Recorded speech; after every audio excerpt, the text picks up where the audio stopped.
होएगा मेरे को, बट इट्स ओके।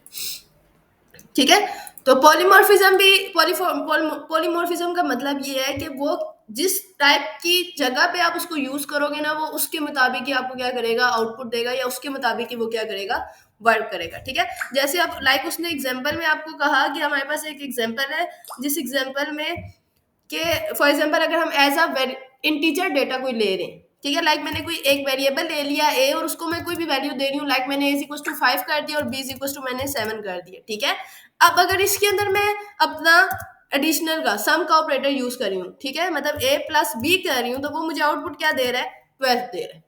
ऐसे ही है, लेकिन अगर मैं यही ऑपरेटर अगर मैं यूज करूं अपनी स्ट्रिंग के लिए, लाइक मैंने यहाँ पे अगर एक वेरिएबल लिया ए और इसके अंदर मैं लिख देती हूँ आई, ठीक है, और एक मैंने वेरिएबल ले लिया बी और इसके अंदर मैं लिख देती हूँ जे।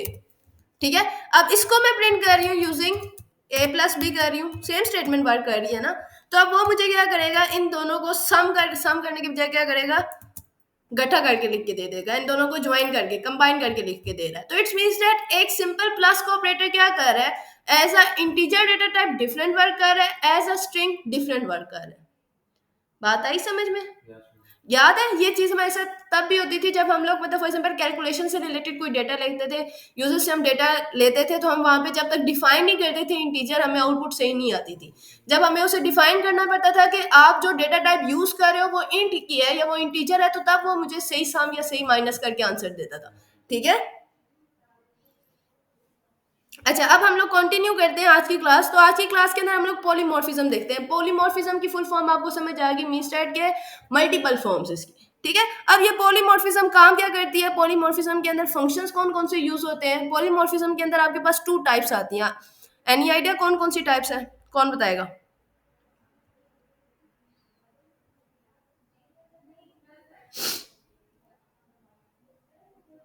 जी, पॉलीमॉर्फिज्म की सबसे पहले हम डेफिनेशन देखते हैं कि पॉलीमॉर्फिज्म की डेफिनेशन है क्या। ठीक है, लाइक मैंने यहाँ से कोड के ऊपर जाती हूँ, मैंने हेडिंग चेक की और इधर मैं हेडिंग दे देती हूँ, that is your polymorphism.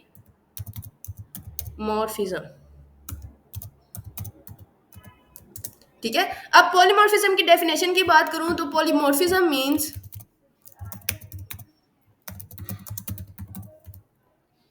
Having many forms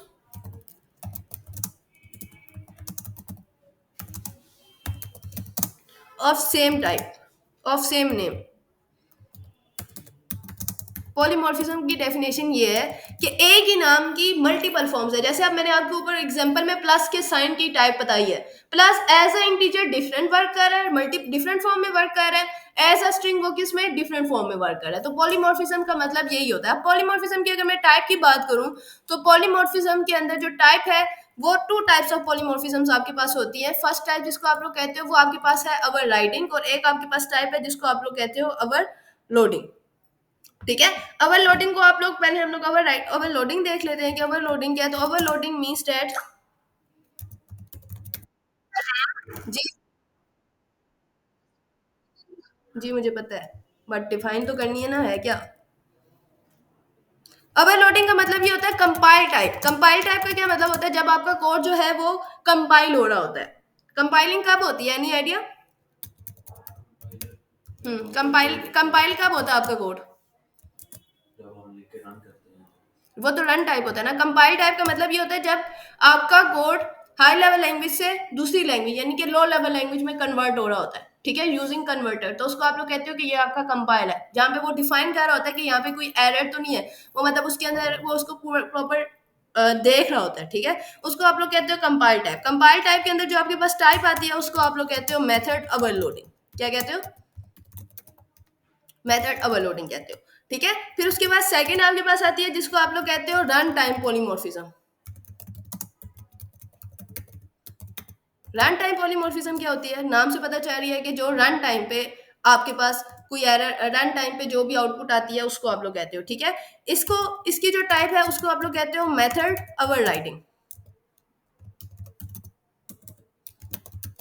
ठीक है, तो ये आपके पास टू टाइप्स ऑफ पॉलीमॉर्फिज्म है। एक आप कहते हो जिसको मेथड ओवरलोडिंग कहते हो और सेकंड वाले को आप कहते हो मेथड ओवरराइडिंग। ठीक है, तो ये आपके पास इसकी टू टाइप्स हैं, कंपाइल टाइप पॉलीमॉर्फिज्म और run time polymorphism. Method overloading and method overwriting, ठीक है। अब अगर हम इसको थोड़ा सा डिटेल के अंदर लेके चले ना, तो जो मेथड ओवरलोडिंग है वो आपका पाइथन जो है वो यूज नहीं होती, पाइथन के अंदर मेथड ओवरलोडिंग यूज नहीं होती। Any idea? अच्छा, डिफाइन कर देती हूँ। पाइथन अवर सॉरी जो मेथड ओवरलोडिंग है वो हमारा क्यों नहीं यूज होता। मेथड ओवरलोडिंग का मतलब ये होता है कि आपकी एक क्लास है, ठीक है, एक सिंगल क्लास है। लाइक फॉर एग्जांपल मैं यहाँ पे एक क्लास बना देती हूँ, जिस क्लास का नाम मैं रख देती हूँ class class class class IT, ठीक है। एक क्लास मैंने रख दी आईटी के नाम से, ठीक है। अब ओवरलोडिंग का क्या मतलब है कि मैं एक ही क्लास में सेम नेम के फंक्शंस, मल्टीपल फंक्शंस बना रही हूँ। मतलब सेम नेम के मैं मल्टीपल फंक्शन एक ही क्लास में बना रही हूँ। फॉर एग्जांपल मैं यहाँ पे एक फंक्शन बनाती हूँ डेफ माई फंक्शन, ठीक है, और इसके अंदर मैं आर्ग्यूमेंट कुछ भी नहीं देती, सिंपल मैं लिख देती हूँ सेल्फ, ठीक है। और मैं यहाँ पे स्टेटमेंट प्रिंट कर देती हूँ, प्रिंट हेलो, क्लियर। फिर मैं क्या करती हूँ, मैं एक और फंक्शन बनाती हूँ यहाँ पे डेफ माई फंक्शन, और इसके अंदर अब मैं कोई आर्ग्यूमेंट दे देती हूँ, सेल्फ कॉमा ए दे देती हूँ, मतलब सिंगल आर्ग्यूमेंट, एक आर्ग्यूमेंट दे रही हूँ। फर्स्ट वाले में मैंने कोई आर्ग्यूमेंट नहीं दिया, सेकंड वाले में मैंने एक आर्ग्यूमेंट दिया, लेकिन मेरे फंक्शन का नाम क्या है, सेम है। बात समझ आई? ठीक है। अब अगर मैं प्रिंट कर रही हूँ तो प्रिंट इसमें मैं कर देती हूँ हेलो आई, ठीक है। फिर मैं क्या करती हूँ, मैं एक और फंक्शन बनाती हूँ डेफ माई फंक्शन। अब इसके अंदर मैं टू आर्ग्यूमेंट्स पास कर देती हूँ, सेल्फ ए कोमा बी, ठीक है। और इसके अंदर भी मैं लिख देती हूँ प्रिंट हेलो,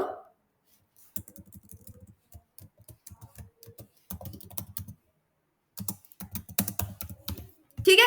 तो मैंने क्या किया, एक क्लास बनाई और उस क्लास के अंदर मैंने क्या किया, मल्टीपल फंक्शंस बनाए, तीन फंक्शंस बनाए। अब ये तीन फंक्शंस में सेम चीज क्या है कि इन तीनों फंक्शंस का नाम सेम है, लेकिन इनके आर्ग्यूमेंट्स डिफरेंट है।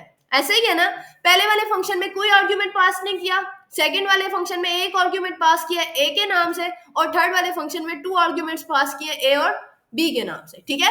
अब सेट नेक्स्ट चीज क्या है, हम लोगों ने क्या करना है, अपनी क्लास का ऑब्जेक्ट बनाना है, और नेक्स्ट में हमने क्या करना है, अपने फंक्शंस को कॉल करना है, ठीक है। तो क्लास का ऑब्जेक्ट हम लोग कैसे बनाएंगे, फॉर एग्जाम्पल मैं क्लास का ऑब्जेक्ट बना देती हूँ obj1 के नाम से, ठीक है। obj1 is equal to it, यही है ना हमारी क्लास, it क्लास है हमारी। उसके बाद अब मैंने क्या करना है, फंक्शन कॉल करना है। तो फंक्शन कैसे कॉल करूंगी, obj1 डॉट माई फंक्शन, ठीक है। अच्छा, अब क्योंकि थर्ड वाले फंक्शन में मैंने टू आर्ग्यूमेंट्स पास किए, तो मैं कोई भी चलो दो वैल्यूज दे देती हूँ 10 और 20। अब क्यों मैंने दो वैल्यूज दी हैं, देखो, अगर अब मैं इसको थोड़ा सा हम लोग अपनी लॉजिक लगाएं तो मैं उसको कहूंगी चीज, ये जो 10 है वो ए की वैल्यू और 20 क्या है, बी की वैल्यू है। अच्छा, मैं कहती हूँ अगर मैं इस फंक्शन को कॉल करती हूँ तो पहले फंक्शन में तो कोई आर्ग्यूमेंट नहीं है, तो ए और बी की तो वैल्यू नहीं है, वो सिंपल मुझे प्रिंट कर देगा हेलो, ऐसे ही है। फिर सेकंड वाले में वो कहेगा कि इसके अंदर तो ए आर्ग्यूमेंट है, तो ए आर्ग्यूमेंट की 10 वैल्यू तो पड़ी हुई है, तो वो सिंपल इसमें 10 वैल्यू पास कर देगा, सही है। थर्ड वाले में मैं कहूंगी दोनों आर्ग्यूमेंट्स की वैल्यू पड़ी है, तो वो इन दोनों को पास कर देगा। अब देखते हैं क्या आउटपुट आती है, ठीक है। वो तो सिंपल मैंने आर्ग्यूमेंट्स पास किए, कंट्रोल इंटर, ये देखो ऑटोमेटिकली उसने कौन सा फंक्शन कॉल किया, थर्ड फंक्शन कॉल किया ना। पहले दो फंक्शंस क्यों नहीं कॉल किए, करने चाहिए था कि उसको पहले दो फंक्शंस, क्या इनहेरिटेंस, इन क्लास है क्या ना बच्चा, उसमें तो हम मल्टीपल क्लासेस यूज कर रहे थे, इसमें तो हम सिंगल क्लास यूज कर रहे हैं ना। एक क्लास के अंदर हमने तीन फंक्शन सेम नेम के बनाए, बात समझ आई? अच्छा, क्यों नहीं कॉल किया इसने, कोई बताएगा मुझे? हाँ, अब आप बोलो। देखो, अगर हम लोग मैं लाइक अपने माइंड की अपनी लॉजिक की बात करूं तो मेरा ये फंक्शन कैसे काम करना चाहिए कि पहले वाला फंक्शन का नेम, मेरे तीनों फंक्शंस के नेम क्या है, सेम है। पहले वाले फंक्शन में मैंने कोई आर्ग्यूमेंट पास नहीं किया, तो चलो ये सिंपल मुझे, क्योंकि फंक्शन तो कॉल हो रहा है, माई फंक्शन तो कॉल कर रहे हैं ना, तो उसको आउटपुट मुझे देनी चाहिए थी हेलो की। सेकंड वाले में चलो एक आर्ग्यूमेंट है, तो वो एक आर्ग्यूमेंट की वैल्यू 10 भी तो पड़ी हुई है ना उसके अंदर, तो वो तब भी इसको कॉल नहीं कर रहा। इट्स मींस दैट ये मेथड जो है वो है ओवरलोडिंग।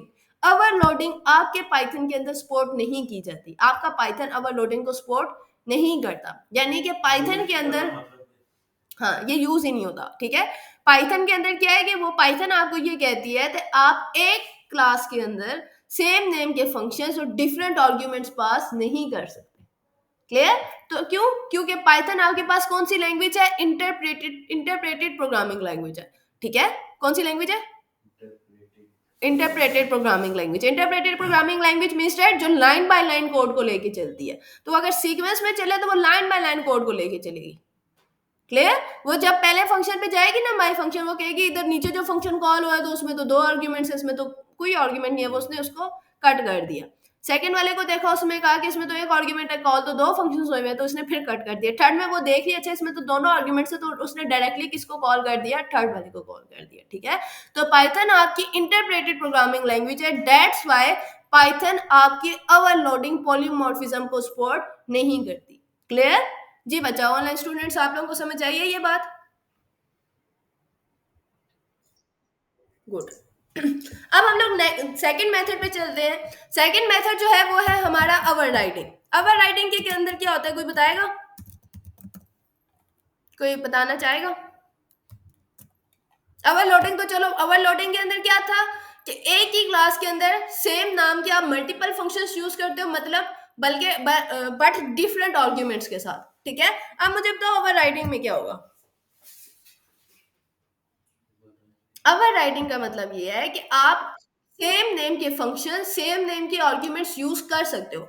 मतलब सेम नाम का सेम फंक्शन भी बना सकते हो, सेम आर्ग्यूमेंट्स भी यूज कर सकते हो, लेकिन डिफरेंट क्लासेस के अंदर। सिंगल क्लास के, अभी ऊपर तो हमने ओवरलोडिंग सिंगल क्लास में देखी है ना। ओवरराइडिंग क्या कहता है कि आप एक से ज्यादा क्लासेस बनाओ, बेशक वो 4 बनाओ, बेशक वो 50 बनाओ। ठीक है, उसके साथ हमारा कोई लेना देना नहीं है। ओवरराइडिंग हमें ये कहती है कि आपकी क्लासेस जो है वो मल्टीपल होनी चाहिए, और हर क्लास के अंदर आप सेम नाम का फंक्शन यूज कर सकते हो। लाइक मैंने फॉर एग्जांपल पहली क्लास के अंदर हेलो का फंक्शन यूज किया ना, वही फंक्शन मैं सेकंड क्लास में भी यूज कर सकती हूँ, वही फंक्शन मैं थर्ड क्लास में भी यूज कर सकती हूँ, सेम आर्ग्यूमेंट्स भी यूज कर सकती हूँ। ठीक है, अभी हम देखते हैं एग्जांपल से। हाँ करते हैं अभी इसको। ठीक है, इनहेरिट करना पड़ेगा। Good question, good question. 3 classes बनाते हैं, एक हम पेरेंट क्लास बनाते हैं, एक हम सब पेरेंट क्लास बनाते हैं, और एक हम कौन सी क्लास बनाते हैं? चाइल्ड क्लास बनाते हैं। ठीक है, तो सबसे पहले मैं कौन सी क्लास बनाऊंगी? यहाँ पे क्लास पेरेंट के नाम से मैंने एक क्लास बना ली। इस क्लास के अंदर मैं एक सिंपल फंक्शन ले रही हूँ डेफ फंक्शन के नाम से। डेफ माय फंक्शन के नाम से मैंने एक फंक्शन ले लिया, उसके अंदर मैंने आर्ग्यूमेंट पास कर दिया सेल्फ और ए का। सही है, बात समझ आई? क्या समझ आई? मेरी समझ आ रही है? मुझे क्यों लग रहा है कि नहीं आ रही? और प्रिंट मैं सिंपल कर देती हूँ ए, कि जो भी ए की वैल्यू है वो प्रिंट कर दो। ठीक है, अब नेक्स्ट मैंने क्या करना है? अब मैंने ये तो बना ली क्लास, अब मैं नेक्स्ट क्लास कौन सी बनाऊंगी? सब पेरेंट क्लास बनाऊंगी, सब पेरेंट। ठीक है, सब पेरेंट के बाद इसके अंदर भी मैं सेम फंक्शन बना रही हूँ, और इस फंक्शन का नाम मैं रख रही हूँ डेफ फंक्शन। फंक्शन का नाम सेम रखना है ना? हाँ, डेफ माय फंक्शन। आर्ग्यूमेंट्स भी सेम रख रही हूँ, सेल्फ कोमा ए। ठीक है, और इसमें भी मैं क्या कर रही हूँ? प्रिंट ए कर रही हूँ। ठीक है, अब नेक्स्ट क्लास बनाती हूँ मैं, क्लास चाइल्ड।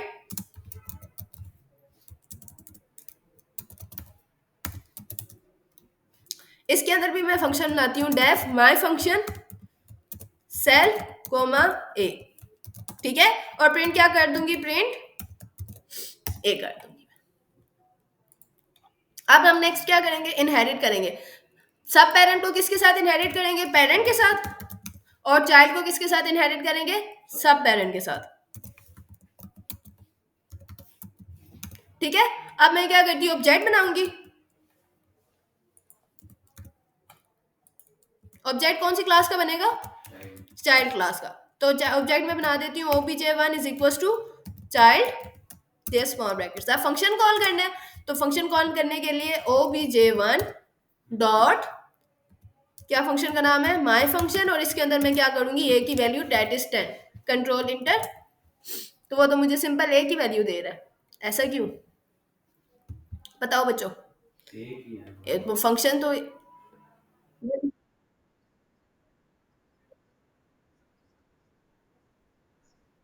सबर सबर, अब मैं बताती हूँ क्यों। अभी देखो, बेशक फंक्शन सेम है, लेकिन वो ऑटोमेटिकली पता है कौन सा फंक्शन कॉल कर रहा है? थर्ड वाली क्लास का फंक्शन कॉल कर रहा है, पहली 2 क्लासेस का फंक्शन कॉल नहीं कर रहा। अगर हम obj1 डॉट माई फंक्शन कर रहे हैं ना, तो इसको मुझे आउटपुट कुछ दूसरे तरीके से देनी चाहिए थी। इसके अंदर हम एक और काम करते हैं। मैंने आपसे क्या कहा कि ओवर राइटिंग क्या करती है कि आपके पास मल्टीपल क्लासेस हो लेकिन फंक्शंस क्या हो, सेम हो। अब क्लासेस के अंदर फंक्शंस, अब अच्छा यहाँ पे जो हम फंक्शन कॉल कर रहे हैं ना obj1.myfunction, ठीक है, ये हम वो फंक्शन कॉल कर रहे हैं जो हम लोग चाइल्ड क्लास का फंक्शन है, ये वाला, ठीक है। अब अगर मुझे पेरेंट क्लास का फंक्शन कॉल करना है ना, तो उसके लिए हमें क्या करना पड़ेगा, यहाँ पे आपके पास एक मेथड होता है जिसको आप लोग कहते हो सुपर मेथड। क्या कहते हो? सुपर मेथड क्या करता है कि वो आपकी जिस क्लास के साथ आपने इनहेरिट किया है उस क्लास के फंक्शन को आप दूसरी क्लास के अंदर डायरेक्टली कॉल करने के लिए क्या करते हो, सुपर का यूज करते हो, ठीक है।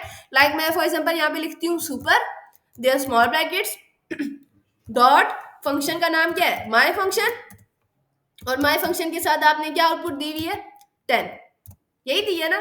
तो मैंने क्या कर दिया, सुपर डॉट माई फंक्शन 10, ठीक है। Same as it is child class ने भी तो इनहेरिट किया हुआ ना सब पेरेंट क्लास को, तो इट्स मींस दैट ये जो सुपर का फंक्शन मैंने यहाँ पे यूज किया है वही फंक्शन मुझे चाइल्ड क्लास के अंदर भी यूज करना पड़ेगा। अब मैं कंट्रोल इंटर करती हूँ। अच्छा, अब क्या एरर दे रहा है, अनएक्सपेक्टेड इंटेंट, मतलब गलत जगह पे लिखा है, इंटेंट मिस्टेक दे रहा है वो। कंट्रोल,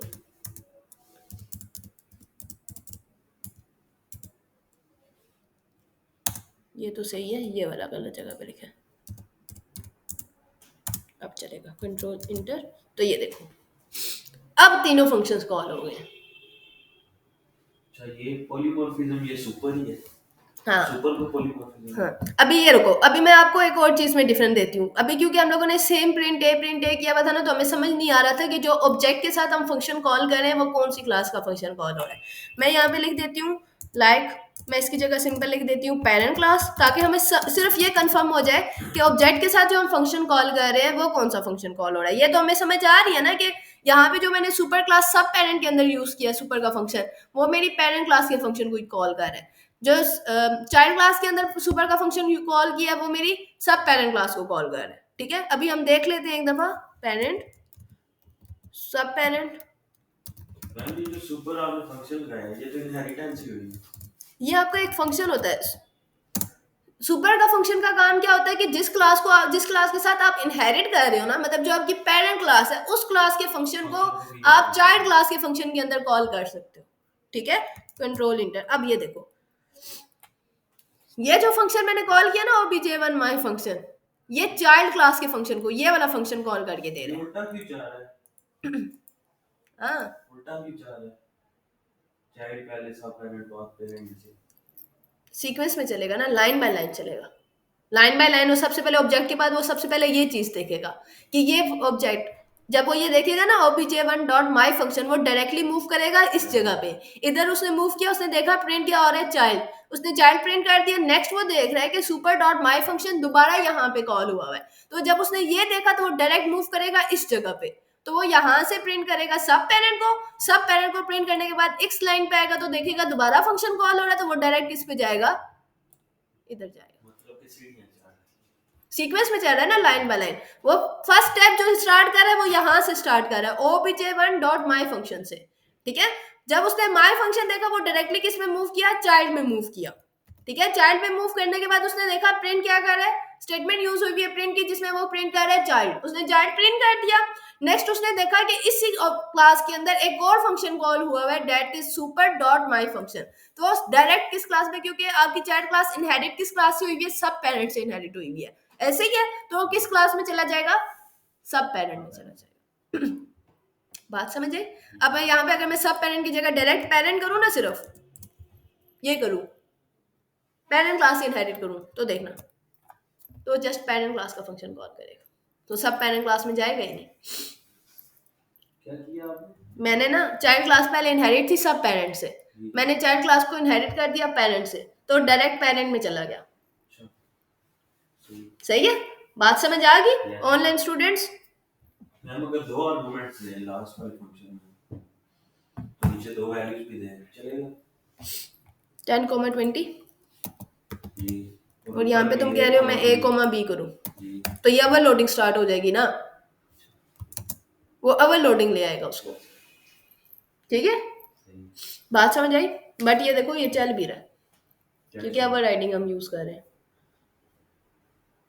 मैंने आर्ग्यूमेंट्स चेंज किया ना, ए ये कोमा बी कर दिया, नीचे वैल्यूज 10 और 20 दे दी, तो वो चल रहा है। क्यों? क्योंकि इसके अंदर सुपर का फंक्शन कॉल हुआ, ओवरराइडिंग यूज हो रही है इसमें। सही। ठीक है।